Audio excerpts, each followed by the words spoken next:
Hello everyone, I'm Paul McGuire Grimes. If you're a fan of the collected works of horror aficionado James Wan, you'll definitely want to check out his latest, Malignant. It's now in theaters and streaming on HBO Max, and I want to talk about it.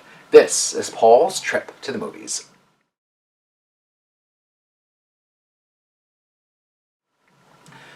The Simeon Research Hospital is known for its experimental treatments on children.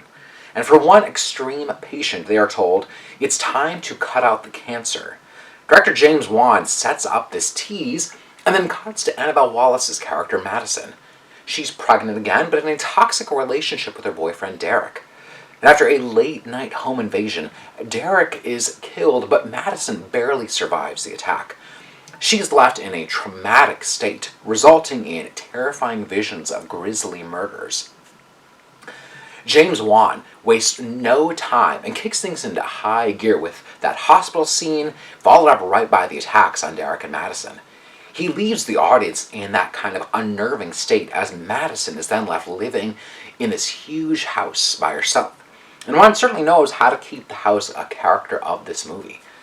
It's one of the many Wan staples that you'll see in Malignant, as it really feels like a collage of his other films with the gruesome and bloody nature of Saw, or the paranormal elements that he brings to The Conjuring or Insidious.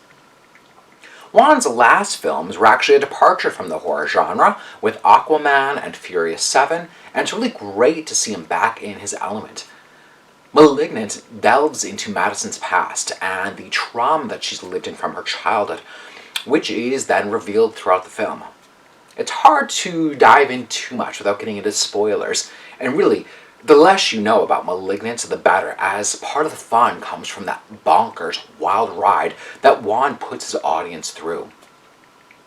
There's a B-grade quality that he gives this film that demonstrates how only he could get away with making this kind of movie at this stage of his career.